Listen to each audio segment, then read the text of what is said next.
শহর থেকে বহু দূরে পাহাড়ের চূড়ায় আছে ছোট্ট একটা গ্রাম, নাম তার আস্তিনাপুর। গ্রামটা শতাব্দী ধরে হয়ে আছে এক ঘরে। পাশের গ্রামের কেউ তাদের সাথে কথা বলার সাহস পর্যন্ত করে না, কারণ এই গ্রাম শতাব্দীর পর শতাব্দী ধরে করে আসছে শয়তানের পূজা। তবুও সব ঠিকই ছিল। টুইস্ট তো আসে তখন যখন আস্তিনাপুর গ্রামের এক সহজ সরল মেয়ে পাশের গ্রামের চার্চের বড় স্কুলে পড়তে আসে। এর ঠিক পরেই গ্রামে শুরু হয় আজব কিছু খুন। লাশ তো আছে, কিন্তু খুনির কোনো ক্লু নেই। তবে প্রতিটা লাশে আছে অদ্ভুত কিছু চিহ্ন।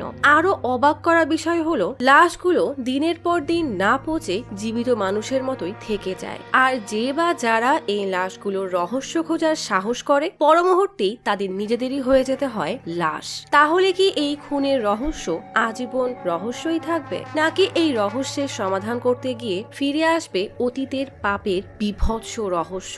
এমনই গাহিম করা হরর, ভয়ানক সব টুইস্ট আর মিস্ট্রি থ্রিলে ভরা গল্প নিয়ে আজ এক্সপ্লেইন করব সম্প্রতি মুক্তিপ্রাপ্ত Tamil movie Satan the dark.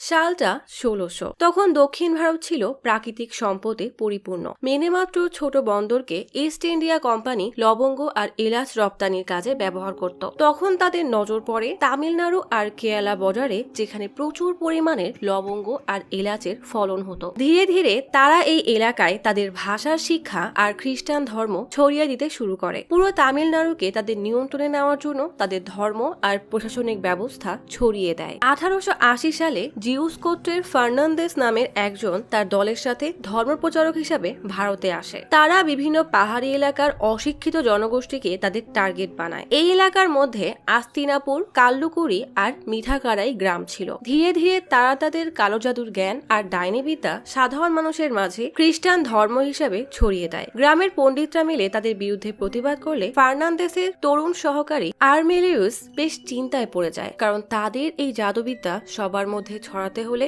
সবার আগে এই গ্রামবাসীদের বিশ্বাস জয় করতে হবে। কিভাবে সে সবার বিশ্বাস জয় করবে, এটা নিয়ে ভাবতে ভাবতেই ফার্নান্দেস তাকে মেলিসাস ম্যাগনাস টু আর্মেলিওস নামের একটা বই দেয়। গ্রামবাসীকে এই ডাইনিবিদ্যার অলৌকিক ক্ষমতা দেখানোর জন্য এই বইয়ের মাধ্যমে আর্মেলিওস এই বইয়ের লেখা অনুসারে মৃত ব্যক্তিকে জীবিত করার জাদু চর্চা করতে থাকে। গ্রামবাসীকে বিশ্বাস করানোর জন্য ফার্নান্দেস আর আর্মেলিওস প্ল্যান বানায়। প্ল্যান অনুযায়ী ফার্নান্দেস নিজেকে মেরে ফেলে। আর্মেলিওস এবার সবার সামনে সেই জাদুর চর্চা করে ফার্নান্দেসকে জীবিত করার চেষ্টা করে। সেই গ্রামবাসীদের মধ্যে ভিক্টোরিয়া নামের 13 বছরের একটা মেয়েও ছিল। আর্মেলিওসের এসব নিষ্ঠুর রীতি, জাদু আর বলিদানের প্রথা ভিক্টোরিয়ার মনে গভীরভাবে গেঁথে যায়। সেদিনের পর থেকে গ্রামের অনেকেই আর্মেলিওসকে অনুসরণ করতে শুরু করে। কেটে যায় কয়েক বছর। ভারত ততদিনে সকল বিদেশি কোম্পানিকে দেশ থেকে বের করে দেয়। আর্মেলিওসও সেই সাথে চলে যায়। তবে আস্তিনাপুর আর তার আশেপাশের গ্রামে কালোবিদ্যা চর্চা আর শয়তানের প্রতি বিশ্বাস তখনও ছিল। মানুষ সৃষ্টিকর্তাকে ভুলে শয়তানকেই পূজা করত। এমনকি আজও এই গ্রামে তাদের সেই শয়তানি জাদুর শিক্ষকের নামে কাকের উদ্দেশ্যে বলি দেওয়া হচ্ছে। আর এটাই সেই শিক্ষক যাকে ছাগলের মাথার বিভৎস মূর্তির রূপ দিয়ে পূজা করা হয়। তাদের এই কালো জাদু চর্চা আর অন্ধবিশ্বাসের কারণে আশেপাশের গ্রামের মানুষ তাদের সাথে কথা বলা বন্ধ করে দেয়। এমনকি কেউ এই গ্রামে আসতোও না। আস্তিনাপুর গ্রামের সব মানুষ আজ কয়লা মেখে মশাল নিয়ে বের হয়েছে। এক লোক বিভৎসভাবে হাসছে, যেন ভয়ানক কিছু হতে চলেছে। আরেকজন হাসতে হাসতে কবর থেকে কঙ্কালের হাড় বের করছে। একটা ছেলেকে শয়তানের মূর্তির সামনে রেখে তাকে নির্মমভাবে বলি দেওয়া হয়। গল্প চলে আসে 1973 সালে। কালোবিদ্যা চর্চা প্রজন্মের পর প্রজন্ম ধরে চলতে চলতে আস্তিনাপুর গ্রামের মানুষেরা এখন বাস্তব আর কল্পনার মাঝের পার্থক্য বোঝার ক্ষমতাটুকু হারিয়ে ফেলেছে। এরা নিজেরাই অবাস্তব গল্প বানিয়ে বিশ্বাস করে, আবার সেটা তাদের পরবর্তী প্রজন্মকেও শেখায়। মার্সেলিন নামের এই মহিলা তার মেয়ে আলিশাকে বলে, আমাদের গ্রামে পুথাথাতা নামের এক লোক আছে, কেউ অন্যায় করলে সে তাকে সাজা দেয়। এই জন্যই আশেপাশের গ্রামের লোক এই গ্রামে আসতে, এমনকি আমাদের সাথে কথা বলতেও ভয় পায়। মার্সেলিন আলিশাকে সত্যিটা বলে না যে এই গ্রামের সবাই শয়তানকে পূজা করে, তাই কেউ তাদের সাথে কথা বলে না। মা মেয়ের কথার মাঝে আচমকাই বাড়ির কোণার এক রুম থেকে অনবরত দরজা ধাক্কানোর আওয়াজ আর মহিলা কণ্ঠের বিভৎস গোঙানি ভেসে আসে। সেই রুমে আসলে আলিশার নানি ভিক্টোরিয়া আছে। মার্সেলিন বেশ ভয়ে ভয়ে খাবারের থালা নিয়ে বন্ধ দরজার কাছে এসে ছোট একটা জানালা খুলতেই ভিতর থেকে ভিক্টোরিয়া রেগে তার গায়ে থুতু মারে। মার্সেলিন বিরক্ত হয়ে আলিশাকে বলে, তুমি গিয়ে নানির দরজায় খাবারটা রেখে আসো। নানি আমার উপর রাগ করেছে তাই খাবার খাচ্ছে না। ছোট্ট আলিশা কৌতূহলী হয়ে জিজ্ঞেস করে, নানি কখনো বের হয় না কেন? মা রেগে বলে, নানির স্কিনে সমস্যা আছে, সে বাইরে বের হলে সবাই সেই রোগে আক্রান্ত হবে, তাই সে ভেতরেই থাকে। আলিশা দরজায় খাবার রাখতেই ভিক্টোরিয়া বিভৎসভাবে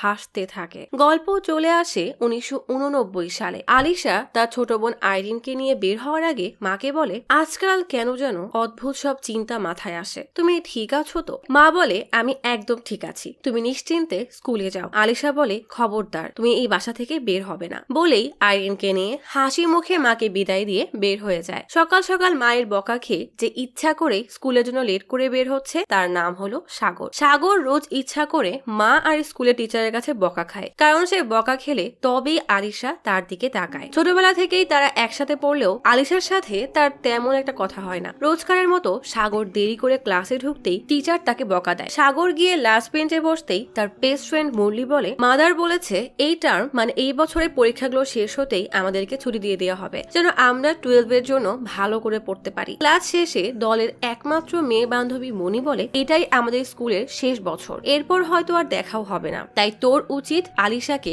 সব বলে দেওয়া। সাগর বেচারা চিন্তায় পড়ে যায়, তার আসলে কি করা উচিত। ক্লাসের বাইরে মুরলির সাথে পানিশমেন্টে বসে সাগর বলে, আলিশাকে সেই ছোটবেলা থেকেই দেখছি, ছোটবেলায় ও অনেক মিশুক ছিল, সবার সাথে খেলা করতে চাইতো, কিন্তু কেউ ওর সাথে খেলতো না। এরপরও সে রোজ সবার সাথে মেশার চেষ্টা করত। আমি ওকে ভয় পেতাম, তাই দূর থেকেই সবসময় ওকে দেখেছি। বড় হওয়ার পর ওর প্রতি ভালো লাগাটা কখন যে ভালোবাসা হয়ে গেছে বুঝতেই পারিনি। যাই হোক, টিফিন পিরিয়ডে ছেলেরা বাস্কেটবল খেলতে আসে। আলিশাকে দেখে সাগর বেশ ভাব নিয়ে খেললেও আলিশা কেন যেন উঠে চলে যায়। চার্চের উপর হঠাৎই শত শত কাককে উঠতে দেখা যায়। তখনই মার্সেলিন বাড়ি থেকে বের হয়ে এমন ভাবে হাঁটতে শুরু করে যেন সে আর তার নিয়ন্ত্রণে নেই। ফাদার চার্চে এসে মাদারকে বলে, স্কুল করার পর থেকে সবকিছু কতটা শান্তিতে চলছে দেখেছো, আর কোনো সমস্যাই নেই। তখনই মার্সেলিন চার্চে এসে ফাদারকে জেভিয়ার বলে ডাকতেই সবাই ভয়ে কেঁপে ওঠে। ফাদার রেগে বলে, তোমার মতো পাপী যে শয়তানি করে আর মানুষকে সেসব শেখায় তার এখানে কোনো জায়গা নেই। মাদার মার্সেলিনকে টেনে নিয়ে যেতে গেলে মার্সেলিন শয়তানের মতো হাসি দিয়ে বলে, তোমার সাথে আমার অনেক লেনদেন আছে মাদার, সেটা পরে হবে। তুমি আমার মেয়েকে ধার্মিক বানানোর ফন্দি করছো তাই না? তবে আমি এখন ফাদারের সাথে কথা বলতে এসেছি। ফাদার রেগে তাকালেই মার্সেলিন বলে, তোমাদের ওই জিজাস নাকি সবাইকে ক্ষমা করে দেয়, তাহলে কি সে আমাকে ক্ষমা করবে না? আমি এখানে ক্ষমা চাইতে এসেছি। মাদার তবুও মার্সেলিনকে টেনে বের করতে গেলেই মার্সেলিন বলে, যতগুলো চার্চে গেছি সব জায়গায় এমনই আমাকে সম্মান করতে তোমাদের জিজাস মাথা নামিয়েছিল, তবে আমি চাই সে যেন মাথা উঁচু করে আমার দিকে তাকায়। সবাই বেশ অবাক হয়ে জিজাসের দিকে তাকাতেই দেখা যায় মূর্তির মাথা আচমকাই সোজা হয়ে যাচ্ছে। ভয়ে মাদার বেহুশ হয়ে পড়ে। আর কোনো উপায় না পেয়ে ফাদার কনফেশন রুমে বসলে মার্সেলিন বলে, আমি চাইলেও কিছু করতে পারছি না, আমার মাথার ভেতরের একটা আওয়াজ আমাকে যা বলে সেটা পাপ হলেও আমাকে করতে হয়, এমনকি সে বলেছে বলেই আজ আমি এখানে এসেছি। ফাদার বিরক্ত হয়ে বলে, তোমাকে মাফ করা হয়েছে, তুমি এখন আসতে পারো। মার্সেলিন রেগে বলে, আমি ভয়ানক এক প্ল্যান করেছি আর ভিক্টোরিয়া আমাকে যা বলেছে সেটা আমি এই বছরই করব, তাই আগে থেকেই মাফ চাইতে এসেছি। বলেই কাঠের উপরে হাত রাখতেই দেখা যায় তার তালুতে রক্ত দিয়ে শয়তানের পূজার চক্র আঁকানো। ভয়ে ফাদার কে ওঠে। ক্লাসে তখন বাস্কেটবল কোর্টে মারামারি করার জন্য সাগর আর তার বন্ধুদেরকে পানিশমেন্ট দেওয়া হয়েছে। টিচার সবাইকে ক্রিসমাস গিফট দিচ্ছে দেখে সাগর হঠাৎই বেশ সাহস করে উঠে তার ব্যাগ থেকে গিফট বের করে আলিশার বেঞ্চে রেখে দেয়। টিচার সহ ক্লাসের সবাই হা করে এসব দেখতে থাকে। তখনই ঘন্টা বাজলে ছুটি হয়ে যায় আর সবাই বের হয়ে যায়। সাগর বন্ধুদের সাথে আড়াল থেকে লক্ষ্য করে আলিশা একবার গিফট রেখে যেতে গিয়েও ফিরে গিয়ে গিফটটা নিয়ে বের হয়। সাগর তো অনেক খুশি হয়ে যায়। যায়। মনি দৌড়ে আলিশার সাথে কথা বলতে গেলে আলিশা রেগে বলে, তোমরা আমার অবস্থা জানো না? তাহলে সাগর এসব পাগলামি কেন করছে? আমার সাথে জড়ালে ওর জীবনটাও নষ্ট হয়ে যাবে। মনি বিরক্ত হয়ে বলে, এসব বাদ দাও, তুমি আগে বলো তুমি ওকে পছন্দ করো কিনা। আলিশা কোনো উত্তর না দিয়েই আশেপাশে সাগরকে খুঁজতে শুরু করলেই সাগর উপর থেকে শীষ বাজিয়ে ডাকে। আলিশা তাকে দেখে মুচকি একটা হাসি দিয়ে নেমে যায়। তার মানে সেও সাগরকে পছন্দ করে। আলিশা হাসতে হাসতে নিচে নামতেই মাদার দৌড়ে এসে ঘাবড়ে বলে, মার্সেলিন চার্চে এসেছিল, আমরা কি করব বুঝতে পারছিলাম না, তাই ফাদার একাই তার সাথে কথা বলে। কিন্তু এরপর থেকেই তার প্রচন্ড জ্বর। মার্সেলিনকে আজ একদম অন্যরকম লাগছিল। তুমি গিয়ে তোমার মায়ের যত্ন করো, আমার তো এখন তোমাকে নিয়ে বেশি ভয় হচ্ছে। আলিশা বেশ চিন্তিত হয়ে আইরিনকে নিয়ে বাসায় এসে মাকে আশেপাশে খুঁজতে থাকে। আচমকাই মা পিছন থেকে এসে উল্টা জিজ্ঞেস করে, তোমরা কোথায় ছিলে? আলিশা রেগে জিজ্ঞেস করে, তুমি কোথায় গিয়েছিলে? তোমাকে না বাড়ি থেকে বের হতে মানা করেছি? লক্ষ্য করলে দেখা যায় মায়ের চেহারা কেমন যেন বদলে গেছে। চোখের নিচে লাল হয়ে আছে আর সারা মুখে পক্সের মতো দাগ। মা এমন ভান করে যেন কিছুই হয়নি। আলিশা রেগে কিছু বলতে গেলেই মা তাকে চুপ করিয়ে বলে, ওরা আমাকে পাগল মনে করে। আমার তো এত রাগ হয় যে মনে হয় ওদের আঙ্গুল কেটে দাঁত ভেঙে দেই, কিন্তু আমার তো দুইটা মেয়ে আছে, তাই এমন কখনোই করব না। চোখের পলকেই মায়ের চেহারা কেমন যেন বদলাতে থাকে, হঠাৎ স্বাভাবিক হয়ে যায়, আবার হঠাৎই শয়তানি এক চেহারা ভেসে ওঠে। আলিশা মাকে টেনে ভেতরে নিতে গেলেই মা বলে, আমি স্যামের বাসায় দুধ দিতে গিয়েছিলাম, কিন্তু মনে পড়ছে না যে দিয়েছে কিনা, একবার দেখে আসি তো। আলিশা প্রচন্ড ঘাবড়ে বলে, তোমার যাওয়ার দরকার নেই, আমি যাচ্ছি বলেই দৌড়ে নামে। মা দূর থেকে এসব দেখে বিভৎস এক হাসি দেয়। আলিশা স্যামের বাসায় এসে দেখে দরজা আটকানো। জানালা দিয়ে উকি দিয়ে ঘরের ভিতরে দেখতে গেলেই ভয়ে আটকে ওঠে, কারণ জানালায় টাটকা রক্ত লাগানো। ভয়ে ছিটকে সিঁড়ি দিয়ে নামতেই দেখে উপরে রক্ত মাখা কাটা আঙ্গুল আর অনেকগুলো চুল আটকে রাখা। তাহলে কি মা স্যামের আঙ্গুল কেটে দিয়েছে? এসব ভাবতে ভাবতেই দৌড়ে বাসায় এসে দেখে আইরিন কান্না করছে। আইরিন তো আর কথা বলতে পারে না, শুনতেও পারে না, তাই কোনো রকমে বাসার এক কোনায় ইশারা করলে আলিশা দৌড়ে গিয়ে দেখে মা রান্নাঘরে দাঁড়িয়ে কেমন যেন গোঙাচ্ছে। ভয়ে ভয়ে মায়ের কাছে গিয়ে কয়েকবার ডাকে, তবুও মা জানালা দিয়ে এক নজরে তাকিয়ে গোঙাচ্ছে। আলিশা মায়ের কাছে গিয়ে উকি মারতেই দেখে মা আসলে একটা চাকু দিয়ে তার আঙ্গুল একদম কেটে ফেলার চেষ্টা করছে। আলিশা মায়ের হাত থেকে কোনো রকমের চাকু ফেলে তাকে টেনে রান্নাঘর থেকে এনে হাতে কাপড় বাঁধতে থাকে। মায়ের হুঁশ ফিরতে এই অবস্থা দেখে কান্না করতে করতে বলে, আমার কি হয়েছে বুঝতে পারছি না, কিন্তু আমার বাচ্চারা আমাকে ভয় পাচ্ছে। মাকে জড়িয়ে দুই বোন অসহায়ের মতো কান্না করতে থাকে। কে জানে হঠাৎ এই বাড়িতে কার কালো ছায়া পড়েছে। রাতে মা দুই মেয়েকে নিয়ে খেতে বসলে মা হঠাৎই আলিশার হাত ধরে বলে, আমরা আজ খাওয়ার আগে প্রে করব। আলিশা বেশ খুশি হয়ে বলে, এমন তো কখনোই করা হয় না, তাহলে আজ হঠাৎ কেন? মা বলে, আমাদের বাসায় ভালো কিছুর চর্চা করা উচিত। মায়ের কথায় আলিশা খুশি হয়ে চোখ বুজে প্রে করতে শুরু করে, কিন্তু মা চোখ বুজতেই বাড়ির কোনার রুমে থেকে ভিক্টোরিয়া কি সব শয়তানি মন্ত্র পড়তে শুরু করে। সাথে সাথেই মা বিভৎস ভাবে সিলিং এর দিকে তাকায় আর পুরো ঘর কেঁপে ওঠে। টেবিলে থাকা দুধের পাত্র গড়িয়ে পড়ে। আলিশা ভয়ে কান্না করতে করতে মাকে ডাকতে থাকে। আইরিন যেহেতু কিছু শুনতে পায় না, তাই সে তখনও চোখ বুজে প্রে করছে। মা হঠাৎই পাউরুটি নিয়ে হাবাইতের মতো খেতে শুরু করে, যেন সে বহুদিন না খেয়ে আছে। মায়ের এমন উদ্ভট আচরণ দেখে আইরিন আর আলিশা দুজনেই হতবাক হয়ে তাকিয়ে থাকে। রাতে আলিশা মাকে কোলে শুইয়ে কান্না করতে করতে বলে, মা তুমি আগের মতো হয়ে যাও প্লিজ, তোমাকে এমন ভাবে আমি আর দেখতে পারছি না, তুমি ছাড়া আমাদের দুই বোনের আর তো কেউ নেই। বলেই মায়ের হাতে মাথা রেখে কান্না করে। মা চোখ বুজে থাকলেও তার চোখ থেকে টপ টপ করে পানি পড়তে থাকে। তার মানে মাকে ধীরে ধীরে কোনো এক শয়তানি আত্মা বশে নিয়ে নিচ্ছে। পরের দিন সকালে মা আরিনকে স্কুলের জন্য রেডি করাচ্ছে। আলিশা মায়ের জন্য চিন্তিত হয়ে বলে, আজ আর স্কুলে যাব না। মা বলে, আমি একদম ঠিক আছি, তুমি নিশ্চিন্তে স্কুলে যাও, যাওয়ার সময় তালা মেরে যাবে, তাহলে তুমি মন দিয়ে ক্লাস করতে পারবে।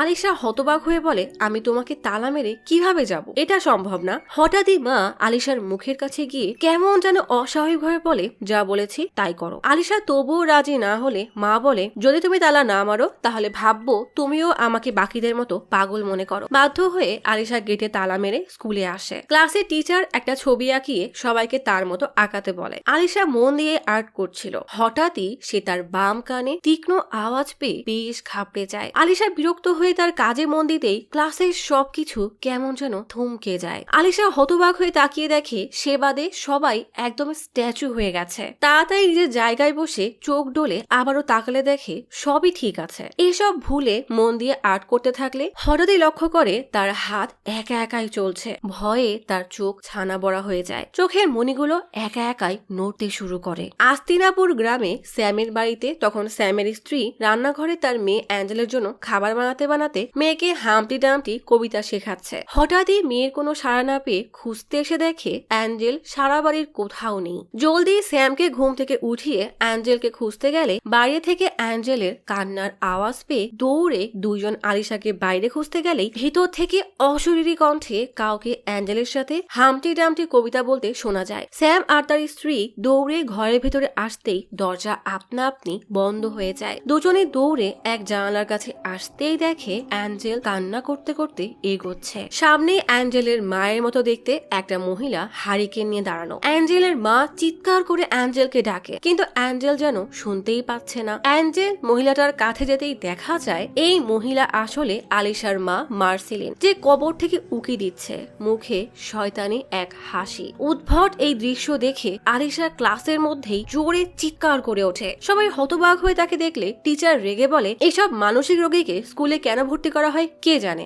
আলিশা লজ্জায় সরি বলে বসতেই একটা দাঁড় কাক তার সিটের পাশে জানালা এসে কা কা করতে থাকে। আলিশা ভয়ে চমকে উঠলে সবাই জানালার দিকে তাকাতেই দেখে সেখানে তো কিছুই নেই। সাগর মনিকে ডেকে বলে, তুই একটু জিজ্ঞেস করতো ও এমন করছে কেন। মনে বিরক্ত হয়ে তার দিকে তাকাই না। আলিশা নিজেকে সামলানোর জন্য চুপ করে আর্ট করতে থাকে, কিন্তু সেই কাকটা বারবার ডাকছে। তাই বিরক্ত হয়ে তাকে সরাতে জোরে চিৎকার করতেই টিচার রেগে তাকে টানতে টানতে স্টাফ রুমে নিয়ে আসে। সাগরও তার বন্ধুদের সাথে দরজার আড়াল থেকে সব শোনার চেষ্টা করে। আলিশা শুধু এটাই বোঝানোর চেষ্টা করে যে সে ইচ্ছা করে কিছু করেনি। সাগরের আলিশার জন্য খুব খারাপ লাগে, তাই একটা কাগজে কিছু লিখে মনিকে দেয়। স্টাফ রুম থেকে আলিশা কান্না করতে করতে বের হতেই মনি তার হাতে সেই কাগজ দিয়ে বলে, এখানে সাগরের বাড়ির ল্যান্ড ফোনের নম্বর আছে। সাগরের বাবা উকিল, তার সাথে ভালো সাইকিয়াট্রিস্টদের পরিচয় আছে, তুমি চাইলে দেখা করতে পারো। আলিশা রেগে বলে, ও তাহলে সাগর আমাকে পাগল মনে করে, বলেই দেয় হাঁটা। আলিশা বাসায় ফেরার সময় হাঁটতে হাঁটতে হঠাৎ লক্ষ্য করে স্যামের বাড়ির সামনে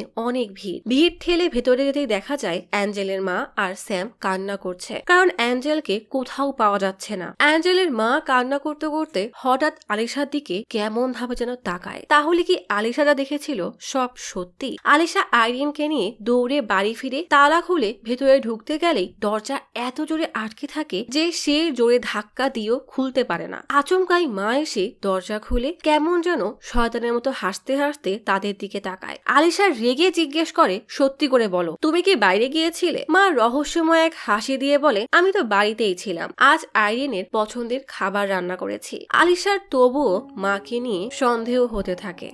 রাতে খাবার খাওয়ার সময় মা আবারও প্রে করতে বলে আলিশা বেশ ভয় পেয়ে যায়। মা রেগে তাকালে সে এবার ভয়ে ভয়েই প্রে করতে শুরু করে, সাথে সাথেই বিদ্যুৎ চলে যায়। আলিশা কোনো রকমে চোখ খুলে তাকাতেই ভিক্টোরিয়ার রুম থেকে জোরে জোরে গোঙানির শব্দ আসতে থাকে। অন্ধকারে মা ইশারা করলে আলিশা ভয়ে ভয়ে কিচেন থেকে থালা নিয়ে ভিক্টোরিয়ার দরজায় সেটা রাখতেই দেখা যায় প্লেট ভর্তি কাঁচা ডিম। মা আবার কোনো বিপদ না ঘটায় সেই ভয়ে দৌড়ে আসতেই দেখে আইরিন এক কোনায় বসে ভয়ে কাঁপতে কাঁপতে কান্না করছে।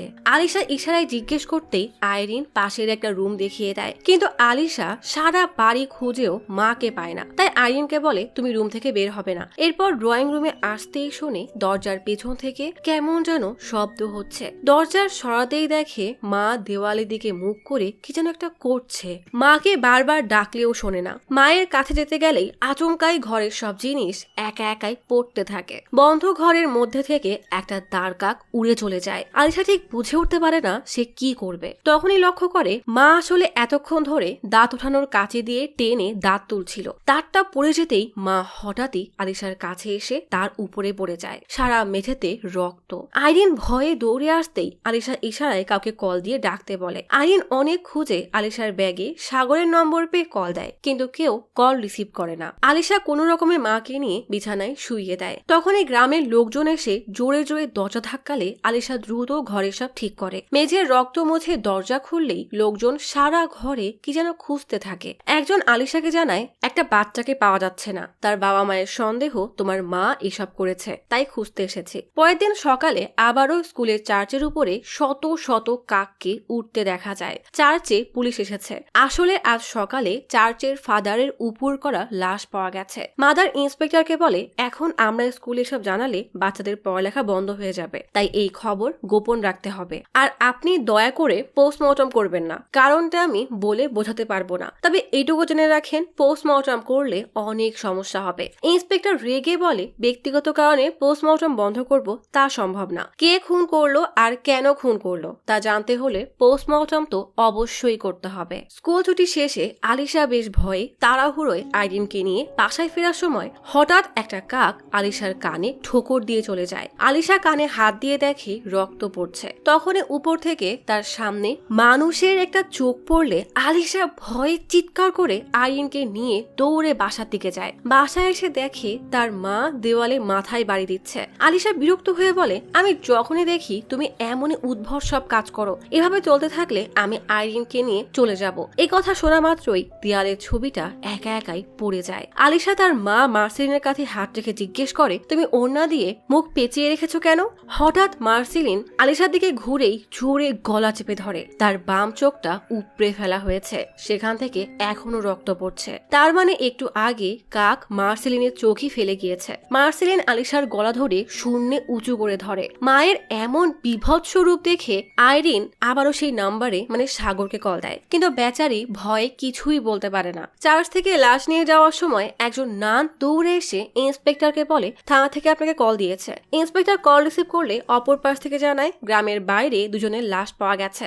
ইন্সপেক্টর তাদের লাশ মর্গে নিয়ে যেতে বলে। এদিকে আলিশা আর তার মাকে হাসপাতালে আনা হয়েছে। সাগর বলে তোমার মায়ের অবস্থা খুবই খারাপ, তোমাদের দুজনের শরীর রক্তে মাখানো ছিল, তোমাদের এই অবস্থা কে করেছে? আলিশা জানায় আমরা পড়ে গিয়ে এমন হয়েছে, কেউ কিছুই করেনি। সাগর জিজ্ঞেস করে তোমাদের বাসায় কয়জন থাকে? আলিশা 3 জন বললেও আইরিন আঙ্গুল দিয়ে বোঝায় তারা 4 জন থাকে। সাগর বলে আইরিন বলছে 4 জন আর তুমি বলছো 3 জন, তাহলে আরেকজনকে? আইরিন বোঝায় আরেকজন তার নানি। আলিশা বলে সে অসুস্থ তাই বাসা থেকে বের হয় না। সাগর বলে পরিবারের এত কিছু হলো তাও সে বের হলো না, সে যদি এতই অসুস্থ হয় তাহলে তাকে এনে আমি এই হাসপাতালে ভর্তি করাবো। আলিশা বারবার তাকে মানা করলেও সাগর কোনো কথাই শোনে না। এদিকে ইন্সপেক্টর লাশ নিয়ে মর্গে এসে ডোমকে বলে 3টা লাশের পোস্টমর্টম করতে হবে, রিপোর্টগুলো ভালো করে করবে, একটার সাথে আরেকটা যেন মিলে না যায়। ডোম বলে ডক্টর আসলে কাজ শুরু করে দিচ্ছি। একটু পর ডক্টর এসে ফাদারের পোস্টমর্টম শুরু করতে গেলেই মর্গের আলোগুলো একা একাই বন্ধ হয়ে যায়। ডোম মোম জ্বালিয়ে আনতেই লাইটগুলো আবারও জ্বলে ওঠে। ডোম ফাদারের লাশ দেখে চমকে বলে ফাদারের লাশ তো ওই পাশের স্ট্রেচারে ছিল, তাহলে এখানে কিভাবে আসলো? ডক্টর জানায় হয়তো নেশার ঘরে তুমি স্ট্রেচার বদলে দিয়েছো। অন্য ডক্টর বলে না, ও ঠিকই বলছে, লাশ 3 নাম্বার স্ট্রেচারে ছিল, তখন বাইরে প্রচন্ড ঝড় বৃষ্টি হচ্ছে। আবারও ফাদারের লাশ 3 নম্বর স্ট্রেচারে এনে পোস্টমর্টম শুরু করা হয়, কিন্তু তার জামা খুলতেই পুরো শরীরে শয়তানের চিহ্ন আঁকা দেখে ডোম ভয়ে সেখান থেকে পালিয়ে যায়। ডক্টর তাকিয়ে দেখে ফাদারের লাশ আবারও অন্য স্ট্রেচারে চলে গেছে। ভয়ে দুজন বাড়াতে গেলেই তখনই মর্গের ফ্রিজিং ড্রয়ার থেকে ভয়ানক এক শব্দ ভেসে আসে, যেন কেউ বাইরে আসার জন্য ভেতর থেকে ধাক্কা দিচ্ছে। আচমকাই একটা ড্রয়ার খুলে গেলে ডক্টররা সেখান থেকে দৌড়ে পালায়। তাদের পালাতে দেখে ইন্সপেক্টর দৌড়ে মর্গের ভেতরে আসলে তাদের পেছন পেছন কয়েকজন গ্রামবাসীও আসে। ফাদারের শরীরে শয়তানের চিহ্ন আঁকা দেখে সবাই দৌড়ে পালায়। বাইরে এসে ইন্সপেক্টরকে বলে পোস্টমর্টম করাবেন না স্যার, লাশ কাটাছেড়া করলে গ্রামে আবারও ডাইনির অভিশাপ নেমে আসবে। ইন্সপেক্টর ঝাড়ি দিয়ে বলে পোস্টমর্টম না করলে জানবো কিভাবে যে সে কিভাবে মারা গেল, তাহলে আর আমরা এখানে থাকবো না বলেই গ্রামবাসী দৌড়ে পালায়। ইন্সপেক্টর আর উপায় না পেয়ে 2 স্টাফকে নিয়ে লাশ মর্গ থেকে নিয়ে যায়। সাগর আর মুরলি গ্রামবাসীদের থেকে লুকিয়ে আলিশার বাসায় ঢোকে। এদিকে পুলিশ লাশ নিয়ে কবরস্থানে আসে। সাগর যখন নানিকে খোঁজাখুঁজিতে ব্যস্ত তখন মুরলির শরীর কেমন যেন শিউরে ওঠে। সে ভয়ে ভয়ে বলে আমার এই জায়গাটা ঠিক মনে হচ্ছে না, চল এখান থেকে চলে যাই। সাগর মুরলিকে চুপ করিয়ে নানি নানি বলে ডাকতে থাকে। সাগর নানিকে খোঁজায় ব্যস্ত আর মুরলির কানে তখন ফিস ফিস কিছু ভয়ানক শব্দ ভেসে আসে। এদিকে ইন্সপেক্টর পশুপাতিকে তাড়াতাড়ি কবর খুঁড়তে বলে। পশুপতি জানায় আরো কয়েকজন লোক হলে তাড়াতাড়ি খোঁড়া যেত। নিচে কঙ্কালের হাড়গোড় পেলে ইন্সপেক্টর বলে ওগুলো নিচে চাপা দিয়ে তার উপরে এই লাশটা মাটি দিয়ে দিবি। সবাই মিলে কবরের পুরনো লাশটাকে নিচে রেখে তার উপরে কিছু মাটি নিয়ে আজকে আনা লাশটা উপরে রেখে মাটি চাপা দেয়। অপরদিকে সাগর বাসার কোণার সেই বন্ধ দরজা মানে ভিক্টোরিয়ার রুমে গিয়ে পকেট গেট খুলে বলে, নানি বের হয়ে আসেন, আপনি না আসলে আমি কিন্তু দরজা ভেঙে ভেতরে আসবো। তবুও ভেতর থেকে কোনো শব্দ না পেয়ে সাগর কুড়াল নিয়ে আসলে মুরলি বারবার বলতে থাকে ওখানে কেউ নেই, চল আমরা চলে যাই। সাগর এসবের পাত্তা না দিয়ে দরজা ভাঙতে শুরু করে। তখনই আচমকা দরজা একা একাই খুলে যায়। রুমের ভেতরে এত ভয়ানক স্তব্ধতা দেখে ভয়ে সাগরের গলা শুকিয়ে আসে। কিন্তু রুমের কোথাও নানি কেন, কোনো মানুষের কোনো চিহ্ন নেই। বিছানায় মশারি টাঙানো, কিন্তু সেখানে কেউ নেই। সাগর সেখানে একটা ট্রাঙ্ক দেখে সেটা খোলার চেষ্টা করে। অপরদিকে পশুপতি কবর খুঁড়তে গিয়ে একটা কফিন দেখে সেটা খুলে ফেলে। লাশের মুখের উপর থেকে কাপড়টা সরিয়ে পশুপতি ভয়ে জোরে একটা চিৎকার দিয়ে কবর থেকে লাফিয়ে ওঠে। এদিকে সাগর ট্রাঙ্কে পুরনো একটা ছবি আর কিছু কাপড় চোপড় পায়। সেগুলো সরিয়ে একটা ফটো ফ্রেম পায় যেখানে স্বামী আর স্ত্রীর ছবি ছিল। পশুপতির চিৎকারে ইন্সপেক্টর দৌড়ে এসে দেখে কবরে একটা নারীর লাশ। বহু বছর আগে দাফন করা হলেও তাকে দেখতে একদম সদ্য লাশের মতো মনে হচ্ছে। এদিকে দেখা যায় সাগর যে ছবিটা পেয়েছে সেই মহিলাকেই কবরস্থানের কফিনে পাওয়া গেছে। তার মানে এটা কি ভিক্টোরিয়ার লাশ? হঠাৎই সাগর একটা শব্দ পেয়ে ভাবে হয়তো নানি এসেছে। সাগর চিৎকার করে বলে, নানি আপনার মেয়ে আর নাতনি অসুস্থ, আপনি গেলে হয়তো ওরা সুস্থ হয়ে উঠবে, আপনি বেরিয়ে আসেন, না হলে আমি এখান থেকে যাব না। ভিক্টোরিয়ার কান্নার শব্দ ভেসে আসে, কিন্তু শব্দটা কোন দিক থেকে আসছে সাগর বুঝতে পারে না। আচমকাই খাট নড়ে ওঠে, যেন কেউ খাটটা তুলে আছাড় মারছে। সাগর আটকে উঠলেও সাহস জুটিয়ে খাটের নিচে দেখার চেষ্টা করে, কিন্তু খাটটা এত জোরে জোরে আছাড় দিচ্ছে আর ভিক্টোরিয়ার কান্নার ভয়ঙ্কর শব্দে সাগর ভয়ে সরে যায়। কি করবে বুঝতে না পেরে বের হতে গেলেই খেয়াল করে দরজা লাগানো। বের হওয়ার জন্য দরজা ধাক্কিয়ে মুরলিকে ডাকে, কিন্তু মুরলি বুঝতে পারে না সে কোন দিকে যাবে। সাগর ভয়ে পেছনে যেতে গেলে দমকা হাওয়া এসে সাগরকে ফেলে দেয়। সাগর বের হওয়ার আপ্রাণ চেষ্টা চালায়, কিন্তু না পেরে গলা শুকিয়ে হাঁপাতে শুরু করে। হঠাৎ খেয়াল করে পকেট দরজার ওপারে বিভৎস থ্যাতলানো একটা চেহারা। সাগর আটকে উঠে ছিটকে গিয়ে পড়ে। নানির রুমের দিকে যেতে গেলেই রুমটা পর্দা দিয়ে ঢেকে যায়। সাগর ভয়ে কাঁপতে থাকে।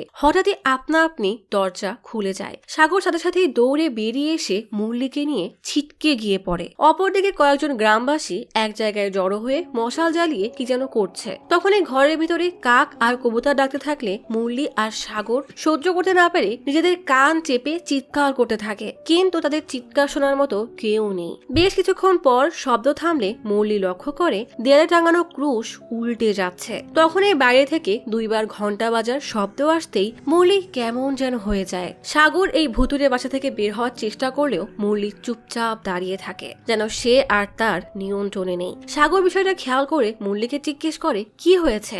আচমকা মুরলি তার মাথা টেবিলের জোরে জোরে বাড়ি মারে। সাগর হতভম্ব হয়ে যায় যে এসব কি হচ্ছে। মুরলিকে যেন কেউ বশে নিয়ে নিয়েছে। মুরলিকে থামাতে গেলে মুরলি সাগরের গলা চেপে ধরে। সাগর নিজেকে ছাড়িয়ে নিলেও মুরলি আবারও সাগরকে ধরে বেধরে মারতে থাকে। মুরলির গায়ে এত শক্তি হয়েছে যে সাগর নিজেকে ছাড়াতে পারে না। তবুও প্রাণে বাঁচার জন্য পালাতে গেলে মুরলি ধরে এমন ধাক্কা দেয় যে দরজা ভেঙে সাগর বাসার বাইরে ছিটকে গিয়ে পড়ে। মশাল জ্বালানো লোকগুলো আগে থেকেই সেখানে চলে এসেছিল। তারা সাগরের উপরে হামলা করতে গেলেই কাকের ডাক শুনে পালিয়ে যায়। পরের দিন সকালে সাগর দৌড়াতে দৌড়াতে হাসপাতালে আসলে তাকে এমন বিধ্বস্ত অবস্থায় দেখে মা জিজ্ঞেস করে কি হয়েছে। সাগর কোনো উত্তর না দিয়ে আগে আলিশার রুমে তাকে দেখতে যায়। আলিশাকে এক নজর দেখার পর সাগর স্বস্তির নিঃশ্বাস নেয়। সাগর আর তার বাবা জয়ান থানায় আসে। ইন্সপেক্টর বলে তোমার খোঁজ পাওয়া না গেলে তোমার বাবা এসেছিল এবং তখনই তোমার বন্ধু মুরলির বাবা আর মায়ের মৃত্যু হয়। আমি এটা বলছি না যে এসব তুমি করেছো, কিন্তু যারা মারা গেছে তাদের ছেলের সাথে তোমার একটা ভালো সম্পর্ক ছিল। তোমার উধাও হওয়া এবং এই মৃত্যুর মধ্যে যদি কোনো যোগসূত্র থাকে তাহলে তোমার জীবন ঝুঁকিতে আছে। সাগর বলে আমি ইচ্ছা করে কিছু করিনি, সাহায্য করতে গিয়েছিলাম। ইমার্জেন্সি একটা কল পেয়ে আমি সেখানে গিয়েছিলাম, কিন্তু সেখানে যা হয়েছে সেটা খুবই বিভৎস। এরপর থেকে মুরলিও উধাও, নিশ্চয়ই ওর সাথে কিছু একটা হয়েছে।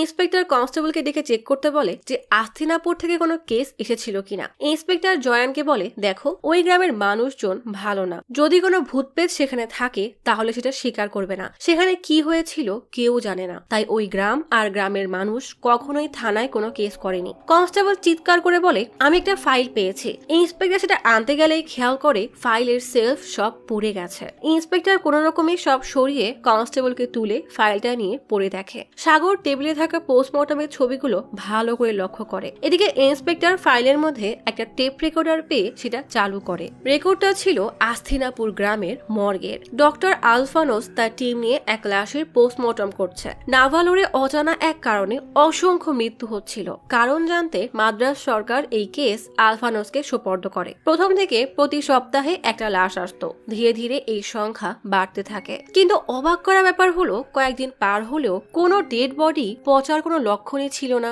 তাই আলফানোস প্যাথোলজি টেস্ট করার সিদ্ধান্ত নেয়। ডেড বডি কাটার পর তদন্ত করে বিষ, অ্যাক্সিডেন্ট কিংবা হতাহতের কোনো চিহ্নই পাওয়া যায়নি। সমস্ত অর্গান একদম স্বাভাবিক ছিল। বিষয়টা ডক্টরদের কনফিউজ করে দেয়। আলফানোস মনে করে হয়তো ব্রেনের সমস্যার জন্য মারা গেছে, তাই এবার মাথার স্কাল্প কাটে। একটা ব্রেন টিস্যু সেল মাইক্রোস্কোপে দিয়ে খেয়াল করে সেগুলো সচল আছে। মানুষ মারা গেলে তার সমস্ত অঙ্গ প্রত্যঙ্গ কাজ করা বন্ধ করে দেয়, নার্ভ অচল হয়ে যায়। কিন্তু এখানে সবকিছুই সচল আছে, অর্থাৎ এখানে যা হচ্ছে এই লাশগুলো সবই শুনতে পাচ্ছে। যদি তাই হয়ে থাকে তাহলে এরা মৃত না, বরং এটা একটা ফাঁদ। আচমকা এক লাশ নড়ে উঠলেই তার পায়ে থাকা ঝুনঝুনি অপর দিকে ঘুরে যায়। লাইট জ্বলতে নিভতে শুরু করে। অন্যান্য ডক্টররা ভয়ে পালানোর চেষ্টা করে, কিন্তু দরজা জানালা সব বন্ধ। আলফানোস স্থির হয়েই দাঁড়িয়ে আছে। ডক্টররা ভয়ে চিৎকার করে সাহায্যের জন্য ডাকে, কিন্তু আশেপাশে তাদের ডাক শোনার মতো কেউ নেই। হঠাৎই আলফানোস মাটিতে লুটিয়ে পড়ে। এই ভয়ানক দৃশ্য দেখে ইন্সপেক্টর সাগরকে বলে, এটা কোনো স্বাভাবিক ঘটনা না। তুমি যেটা ক্যাসেটে দেখছো আমি সেটা বাস্তবে দেখেছি, তাই বলছি এসবে জড়িও না। ইন্সপেক্টর জয়ানকে বাইরে নিয়ে বলে, সাগর যা বলছে সব সত্য। ওকে যেমন কেউ বিশ্বাস করছে না, তেমনই কেউ আমাকে বিশ্বাস করেনি। মানুষ মারা যাচ্ছে, কিন্তু সেটা কেন কেউ জানে না। সাগর স্কুলে এসে তার বন্ধুদেরকে জানায় চার্চে গিয়ে প্রার্থনা করে তারপর ক্লাসে যাবে। এদিকে মাদার স্কুলের পেছনের আগুনে কিছু একটা পোড়াচ্ছে। তখনই দেখা যায় মুরলি স্কুল বিল্ডিং এর উপরে দাঁড়িয়ে আছে। তার শরীরেও জেভিয়ারের মতো ডেভিলের সাইন আঁকা। কিছুক্ষণ পর ভারী কিছু পড়ার শব্দ পেলে সবাই দৌড়ে আসে। মুরলিকে জলদি হাসপাতালে আনা হয়। ডক্টর এসে চেক করে জানায় মুরলি আর বেঁচে নেই। মাদার মার্সলিনের কাছে গিয়ে বলে, তুমি যা করেছো তার জন্য শুধু তোমার নিজের জীবন নয়, বরং তোমার সন্তানদের জীবনও নষ্ট হবে। তুমি কি গ্রামবাসীর এতদিনের ভক্তি প্রার্থনা সব বৃথা করে দিবে? শুধু ওদের জীবন না, আমার বাচ্চাদের জীবনও শেষ হয়ে যাচ্ছে। আমি জানি এই সব তোমার জন্য হচ্ছে। আমি তোমাকে ছাড়বো না, সবকিছু শেষ আমি করব। মাদার উঠে চলে যেতে গেলেই মার্সিলিন আচমকাই তার হাত টেনে ধরে। কিছুক্ষণ পর ইন্সপেক্টর এবং সাগর হাসপাতালে মার্সিলিনের রুমে এসে দেখে সেখানে কেউ নেই। পুরো ঘরের সব দেওয়াল জুড়ে রক্ত দিয়ে ডেভিল সাইন আঁকানো। তাড়াতাড়ি সাগর আর ইন্সপেক্টর মর্গে এসে রেজিস্টারকে জিজ্ঞেস করে, এখানে কি কোনো মেয়ে আর চার্চের মাদার এসেছে? রেজিস্টার জানায় না, কিন্তু সাগর দরজায় মাদারের তসবি ঠিকই দেখতে পায়। সাগর ভিতরে এসে কয়েকটা ড্রয়ার খুলেও কিছুই পায় না। চলে যেতে গেলেই একটা ড্রয়ার আপনা আপনি খুলে যায়। সাগর মনে করে হয়তো সেটা বন্ধ করতে ভুলে গিয়েছিল, তাই আবারও লাগিয়ে দেয়। কিন্তু ড্রয়ারটা আবারও খুলে গেলে কিছুক্ষণ আগের খালি ড্রয়ারের ভিতরে মাদারের লাশ দেখে সাগর ভয়ে চিৎকার করে ওঠে। টেবিলে রাখা একটা লাশের হাত আচমকা বের হয়ে আসলে সাগর ভয়ে দৌড় মারে। ইন্সপেক্টর ভিতরে এসে মাদারের লাশ দেখে হতাশ হয়ে যায়। আরো একজনের মৃত্যু, আর ইন্সপেক্টর কিছুই করতে পারছে না। স্কুলে আইনের সামনে মাদারের ড্রেসে একজন দাঁড়িয়ে আছে। দুজন সিস্টার আইরিনকে আটকে রেখেছে, কিন্তু আইরিন দৌড়ে তার দিকে যায়, কারণ এটা আসলে মার্সিলিন। চোখে মুখে ব্যান্ডেজ করে সে মেয়েকে দেখতে এসেছে। একটা ফাঁকা ক্লাসে বসে আইরিন জিজ্ঞেস করে, তুমি এমন পোশাক কেন পরেছো? মার্সিলিন বলে, মাদার বলেছে আমাকে এমন ড্রেসে অনেক সুন্দর লাগবে, চলো বাসায় যাই। আইরিন ইশারায় বলে মাদার মানা করেছে, কিন্তু মার্সিলিন বলে আমি মাদারের সাথে কথা বলেছি, সে অনুমতি দিয়েছে। এতদিন পর মায়ের সাথে বাসায় যাওয়ার খুশিতে আইরিন মার্সিলিনকে জড়িয়ে ধরে। মার্সিলিনের খোঁজে ইন্সপেক্টর আর সাগর স্কুলে আসে, কিন্তু ততক্ষণে মার্সিলিন আইরিনকে নিয়ে চলে যায়। ইন্সপেক্টর সেটা জানার পর এক মুহূর্ত সেখানে নষ্ট না করে আলিশার বাসার দিকে রওনা হয়। আলিশার বাসার দরজা ভেঙে পুলিশ ভেতরে এসে তল্লাশি করতে থাকে। সাগর আইরিনকে ঘুমিয়ে থাকতে দেখে কোলে নিয়ে জিপে আসে। কনস্টেবলরা জানায় মার্সিলিন এখানে নেই। ইন্সপেক্টর বলে বাসার পেছনে দেখে আসো, যাও, আর সেখানে বন্দুক লোড করে নিয়ে যাবে। নিচে গিয়ে দেখা যায় মার্সিলিন সেখানেই দাঁড়িয়ে আছে। মার্সিলিনকে জিপে সাগরের সামনে হ্যান্ডকাপ পরিয়ে বসানো হয়। মার্সিলিন এক নজরে সাগরের দিকে তাকিয়ে থাকলেও সাগর ভয় ভয়ে মার্সেলিনের দিকে তাকায় না। এদিকে কনস্টেবলরা ভিক্টোরিয়ার রুমে গেলে আচমকায় ইন্সপেক্টর গুলির শব্দ পেয়ে দৌড়ে গিয়ে দেখে কনস্টেবলরা সবাই মরে পড়ে আছে, আর রুমে অনেকগুলো তাজা কাটা আঙ্গুল ঝুলছে। দেওয়ালের এক কোনায় একটা লোকের ছবি টাঙানো। ভয়ে ইন্সপেক্টর তাড়াতাড়ি বাইরে এসে গাড়ি স্টার্ট দিতে গেলেই গ্রামবাসী ইন্সপেক্টর আর এক কনস্টেবলকে মারধর শুরু করে। জিপ গাড়ি উল্টে দিতে গেলে সাগর পড়ে যায়। ইন্সপেক্টর গুলি চালালে সবাই পালায়, কিন্তু এরই মাঝে মার্সেলিন হ্যান্ডকাপ খুলে পালিয়ে যায়। ইন্সপেক্টর থানায় এসে এক কনস্টেবলকে বলে, 4 জন কনস্টেবল যে মারা গেছে এগুলো হায়ার অফিসে জানিয়ে দাও, আর জয়ানকে ডেকে বলো অনেক বড় ঝামেলা হয়ে গেছে। আইরিনের মা পালিয়ে গেছে, তাই যতদিন ওর মাকে না পাওয়া যাচ্ছে আইরিনকে তোমার বাসায় রাখো। সাগর বাবার গাড়িতে আইরিনকে নিয়ে বসে আছে। বাসায় গিয়ে সাগর ঘুমানোর চেষ্টা করে, কিন্তু বারবার মার্সেলিনের বিভৎস চেহারা আর কানে অদ্ভুত শব্দ আসায় সাগর হেডফোন লাগিয়ে গান শোনে, কিন্তু তাতেও বিকট শব্দ হয়। এপাশ ওপাশ করার কিছুক্ষণ পর একটু ঘুমালে কুকুরের অস্বাভাবিক ডাকে সাগরের ঘুম ভেঙে যায়। বাইরে গেলে লক্ষ্য করে শুধু শিকল আছে, কিন্তু কুকুরটা নেই। কুকুরের ডাক অনুসরণ করে সাগর একাই বের হয়ে যায় কুকুরকে খুঁজতে। খুঁজতে খুঁজতে খালের পানিতে নেমে যায়। এমনই আজব স্বপ্নে সাগর ঘুম থেকে আটকে ওঠে। ডাইনিং এ এসে অস্বস্তিকর পরিস্থিতিতে কি যে করবে বুঝতেই পারে না। কানে জোরে জোরে শব্দ বাজতেই থাকে। এই শব্দ সহ্য করতে না পেরে নিজের মাথার টেবিলে অনবরত বাড়ি মারতে থাকে। এরপর মায়ের শাড়ি আর আলমারির সবকিছু ছুঁড়ে ফেলে দেয়। দেওয়ালে কান পেতে বোঝার চেষ্টা করে এই শব্দটা কোথা থেকে আসছে। শব্দ সহ্য করতে না পেরে পানি ভর্তি বালতির মধ্যে মাথা চুবিয়ে রাখে। তারপরও সেই অসহ্যকর শব্দ বন্ধ না হলে কানের ভিতরে চাকু দিয়ে খুঁচিয়ে খুঁচিয়ে রক্ত বের করে ফেলে, তবুও শব্দ বন্ধ হয় না। অসহ্যকর এই শব্দ সহ্য করতে না পেরে সাগর জোরে জোরে চিৎকার করতে থাকে। এক পর্যায়ে সাগর অজ্ঞান হয়ে গেলেই শব্দটা বন্ধ হয়ে যায়। সাগরের বাবা মা দৌড়ে সেখানে আসে, আর আইরিনকে দেখা যায় সে দূরেই দাঁড়িয়ে আছে। সকালে ব্যান্ডেজ করে সাগর আলিশার কাছে আসে। আলিশা চুপচাপ শুয়ে সামনের দিকে তাকিয়ে থাকে। সাগরের ডাকের কোনো সাড়াই দেয় না। বালিশে ডেভিল চিহ্নগুলো আঁকা। সাগর সেখান থেকে বের হয়ে ইন্সপেক্টরকে বলে, ফাদারের মৃত্যুর পর থেকেই এসব শুরু হয়েছে। নিশ্চয়ই তার বাসায় কিছু একটা আছে। তার শরীরে যেমন চিহ্ন ছিল সেগুলো আলিশার রুমেও দেখেছি। মুরলির শরীরেও সেই দাগগুলোই ছিল। ইন্সপেক্টরের মনে পড়ে মার্সেলিনের রুমেও সে একই চিহ্ন দেখেছে। সাগরের কথা বিশ্বাস করে ইন্সপেক্টর আর সাগর জেভিয়ারের রুম সার্চ করতে আসে। খুঁজতে খুঁজতে বইয়ের মাঝে সাগর একটা ছবি পায়। সেখানে 6 জন ডক্টরের ছবি এবং ছবির পেছনে তাদের নাম দেওয়া আছে। সাগর ইন্সপেক্টরকে ডাকে, কিন্তু ইন্সপেক্টর তখন স্তব্ধ হয়ে কিছু একটা দেখছে। সাগর লক্ষ্য করে বাইরে এক ড্রাম থেকে ধোঁয়া উঠছে। সাগর জানায় যেদিন মুরলির মৃত্যু হয়েছিল মাদার ওই ড্রামে কিছু একটা পুড়াচ্ছিল। সাথে সাথে ইন্সপেক্টর গিয়ে অর্ধপোড়া এক খামের মধ্যে থেকে একটা নেগেটিভ পায়, যেখানে ওই 6 জনের ছবি আর নাম আছে, যেটা একটু আগেই সাগর পেয়েছে। খামে যার ঠিকানা লেখা সেই ছবির পেছনে তার নামও আছে। লোকটার নাম ড্যানিয়েল আশীর্বাদা, যে আগে আস্তিনাপুরামে থাকতো। ইন্সপেক্টর বলে তার সমস্ত ইতিহাস কুমার নামের এক অফিসারের ফাইলে পাওয়া যাবে। ইন্সপেক্টর ভেবেছিল সেখানে সে কখনোই যাবে না, তবে ভাগ্য ইন্সপেক্টরকে আবারও সেই আস্তিনাপুরামেই নিয়ে আসলো। ইন্সপেক্টর ড্যানিয়েলের কাছে আসে, তবে এখন ড্যানিয়েলের অনেক বয়স হয়ে গেছে।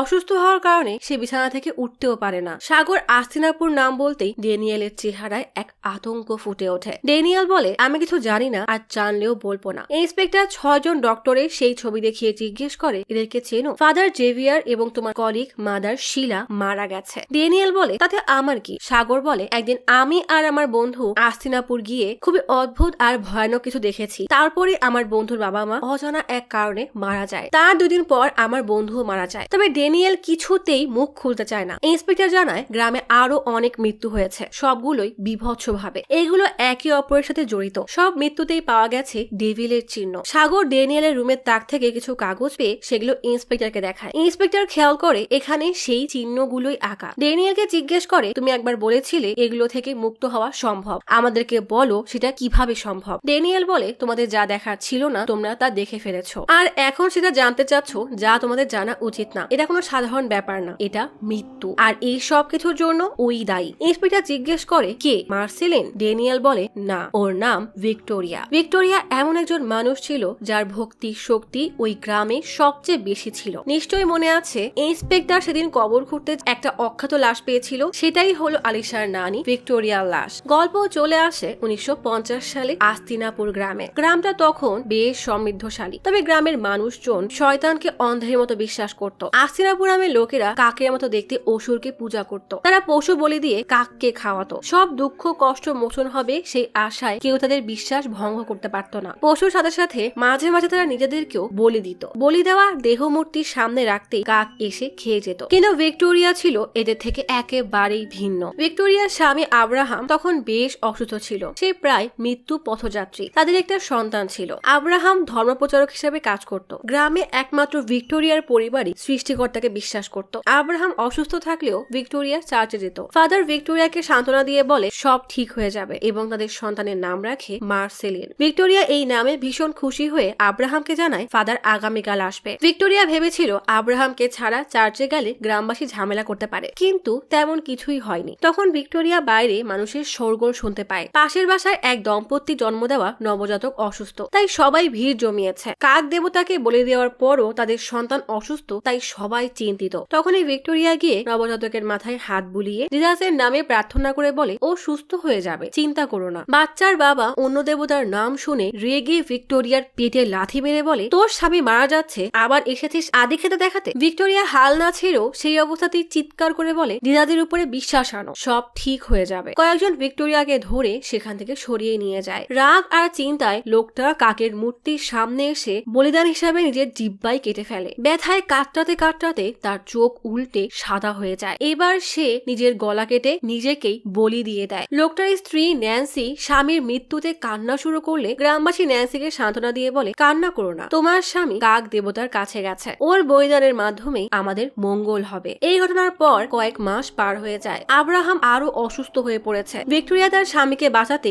সব ধরনের চেষ্টা চালিয়ে গেলেও আব্রাহাম কিছুতেই সুস্থ হয় না। ভিক্টোরিয়া এবার না পেরে এক দাইমাকে নিয়ে বাসায় আসলে এক লোক সেটা লক্ষ্য করে। দাইমা পালস চেক করে জানায় আব্রাহাম আর বেঁচে নেই। ভিক্টোরিয়া তার প্রাণ প্রিয় স্বামীকে হারানোর বেদনায় চিৎকার করে ওঠে। সে গ্রামবাসীর কাছে সাহায্য চাইতে যায়, কিন্তু কেউ ভিক্টোরিয়াকে পাত্তাই দেয় না। ভিক্টোরিয়া একাই ডক্টরের বাসায় আসলে জানতে পারে ডক্টর তো অনেক আগেই সেখান থেকে চলে গেছে। হতাশ হয়ে ভিক্টোরিয়া বসে পড়লে হঠাৎ খেয়াল করে দেওয়ালের ক্রুশটা ঘুরে যাচ্ছে। ভিক্টোরিয়া ভয়ে সেখানে না থেকে বাসায় গিয়ে ন্যান্সিকে বলে জিজাসে বিশ্বাস করে আর লাভ নেই, আমার জন্য আমার স্বামী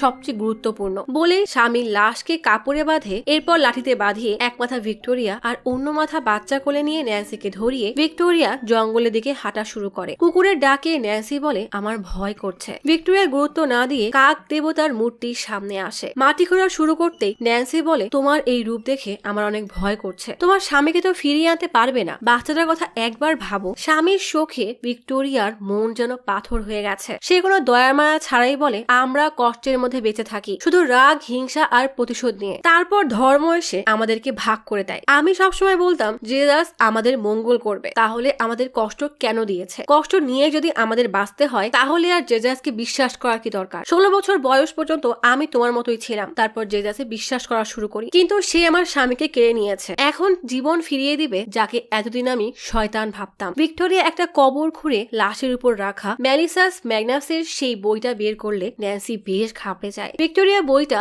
আব্রাহামের শরীরের উপরে রেখে প্রথমে হাত এবং পরে জিহ্বা কেটে রক্ত এক পাত্রে ফেলে। ন্যান্সি গ্রামবাসীকে আসতে দেখে বাচ্চাকে নিয়ে পালিয়ে যায়। গ্রামবাসীরা এসেই ভিক্টোরিয়ার মাথায় আঘাত করলে ভিক্টোরিয়া পড়ে যায়, কিন্তু স্বামীকে ফিরিয়ে আনার অগাধ সাহস ভিক্টোরিয়াকে হার মানতে দেয় না। ভিক্টোরিয়া উঠে হারিকেন হাতে একাই গ্রামবাসীর মোকাবেলা করে, কিন্তু পেছন থেকে মাথায় বাড়ি দিলে ভিক্টোরিয়া দুর্বল হয়ে পড়লে লাথি মেরে ফেলে দেয়। এই ঘটনার পর থেকে গ্রামবাসীরা খাবার ছাড়া দিন দিন অসুস্থ হতে থাকে। ফার্নান্দেসের লোকেরা এসে বলে বলিদান চালিয়ে যাও। গ্রামবাসীরা একে একে তাদের সন্তানদেরকে বলি দিয়ে দেয়। মার্সেলিনও বড় হয়ে একসময় প্রেগনেন্ট হয়। যেই প্রথা ভিক্টোরিয়া তার স্বামীকে ফিরিয়ে আনার জন্য শুরু করেছিল সেটা গ্রামের মানুষ আজ পর্যন্ত দিয়ে যাচ্ছে, কিন্তু গ্রামের কোনো উন্নতি হচ্ছে না। আর এই সব কিছুর পেছনে আছে মার্সেলিন। তবে গ্রামবাসী আর কোনো জীবন এভাবে দিতে চায় না। ক্যারোলিন এবং স্যাম গ্রামবাসীকে বোঝানোর চেষ্টা করে এসবের পেছনে মার্সেলিন আছে। তারপরও কেন মার্সেলিনকে গ্রামে থাকতে দেওয়া হচ্ছে? এক মুরব্বী বলে তোমাদের কথা মতো আমরা মার্সেলিনের বাসায় গিয়েছিলাম, কিন্তু মার্সেলিন তো অসুস্থ হয়ে পড়ে আছে, সে এসব কিভাবে করবে? স্যাম বলে দেবতার জন্য করা সব প্রথা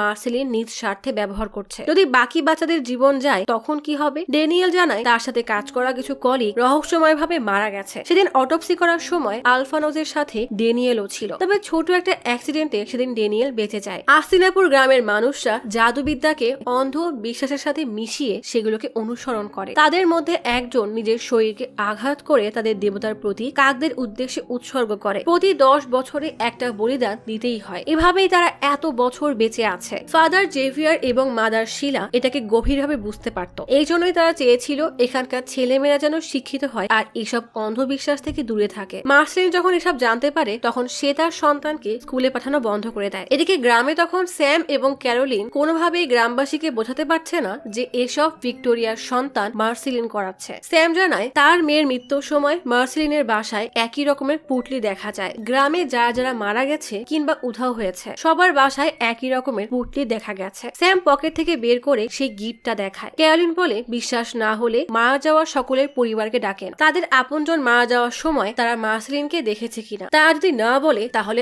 আমরা চলে যাব। গ্রামের একজনকে ডাকলে সে জানায় মেয়ে উধাও হওয়া 2 দিন হয়ে গেলেও তাকে পাওয়া যাচ্ছে না, এই পুটলিটা সেখানে পড়ে আছে। ক্যারোলিন বলে আপনারা পূজার সব ব্যবস্থা করেন, আমি বলি দিব, এটা করলে ও নিজেই আমাদের খুঁজতে চলে আসবে। একজন জিজ্ঞেস করে তোমার সন্তান তো আগেই মারা গেছে, তাহলে এখন কাকে বলে দিবে? স্যাম তখন আরিয়েনকে কোলে করে নিয়ে আসে। ড্যানিয়েল জানায় তার পূর্বপুরুষেরা অনেক কিছু দেখেছে, যারা কালো জাদু চর্চা করে তাদের প্রতিটা বলিদানের মাধ্যমে ডাইনি আরো শক্তিশালী হয়ে ওঠে, কিন্তু সেই শক্তির মূল্য ভয়াবহ। তাদের ক্ষমতা যত বাড়তে থাকে ততই তাদের শরীর পচতে থাকে। এক সময় তারা নিজেদের আসল রূপটা কাউকে আর দেখায় না, অন্ধকারের আড়ালে লুকিয়ে থাকে। এই জন্যই আলিশা, আইরিন কিংবা সাগর ওই বাসায় কাউকে দেখেনি। নির্দিষ্ট বয়স পর্যন্ত তার তপস্যা করতে থাকে। তপস্যা শেষ হওয়ার আগে কেউ দেখে ফেললে তার তপস্যা ভেঙে যাবে আর সব পরিশ্রম নষ্ট হয়ে যাবে। সাগর জিজ্ঞেস করে তাহলে এইসব বন্ধ করবো কিভাবে? ড্যানিয়েল জানায় শয়তানের নিজের লেখা একটা বই আছে, তাতেই লুকিয়ে আছে এই অভিশাপের সমাধান। বইটার নাম মেলিসাস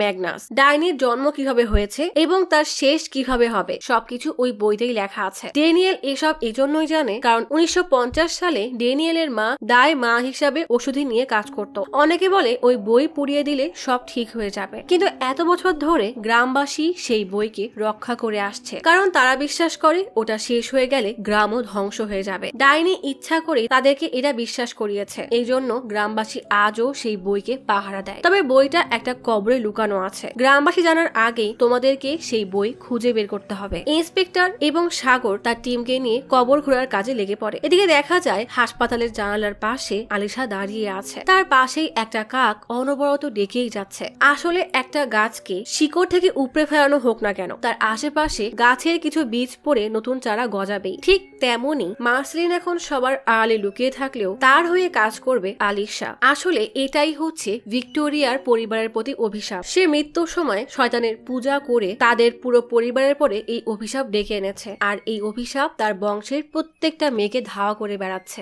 এই জন্য মার্সেলিন না চাইতেও তাকে শয়তান বশে নিয়ে নিয়েছে, আর এর পরের টার্গেট হবে আলিশা। অর্থাৎ এই শয়তানের পরম্পরাকে হয়তো কখনোই শেষ করা সম্ভব না। আর এখানেই শেষ হয়ে যায় এই চ্যাপ্টার 1-এর গল্প। আসলে আজকাল নতুন ট্রেন্ড শুরু হয়েছে, চ্যাপ্টার 1 তারপর চ্যাপ্টার 2, যদিও সেই চ্যাপ্টার 2 কবে আসবে তার কোনো ঠিক ঠিকানা নেই। আরে ভাই, গল্প বড় হলে ওয়েব সিরিজ বানাও। এত এক্সাইটমেন্ট নিয়ে মুভি দেখার পর আবারও নতুন করে শেষটা দেখার জন্য অপেক্ষা করতে কতটা জঘন্য লাগে সেটা আমি খুব ভালো করেই জানি। যাই হোক, কিছু করার নেই, সবই ডিরেক্টরদের ইচ্ছা। এই জন্য মুভির বাকি গল্প দেখতে আমাদেরকে না চাইতেও চ্যাপ্টার 2 এর জন্য অপেক্ষা করতে হবে। আজ তাহলে এখানেই চলে যাচ্ছি। শীঘ্রই ফিরবো নতুন অথবা পুরাতন ইউনিক কোনো মুভির গল্প নিয়ে। ফিরে আসা পর্যন্ত লাইক, কমেন্ট এবং সাবস্ক্রাইব করে অচিরার গপ্পসপের সাথেই থাকুন। পাশে থাকা বেল আইকনটি ক্লিক করে রাখুন। দেখা হবে পরের ভিডিওতে।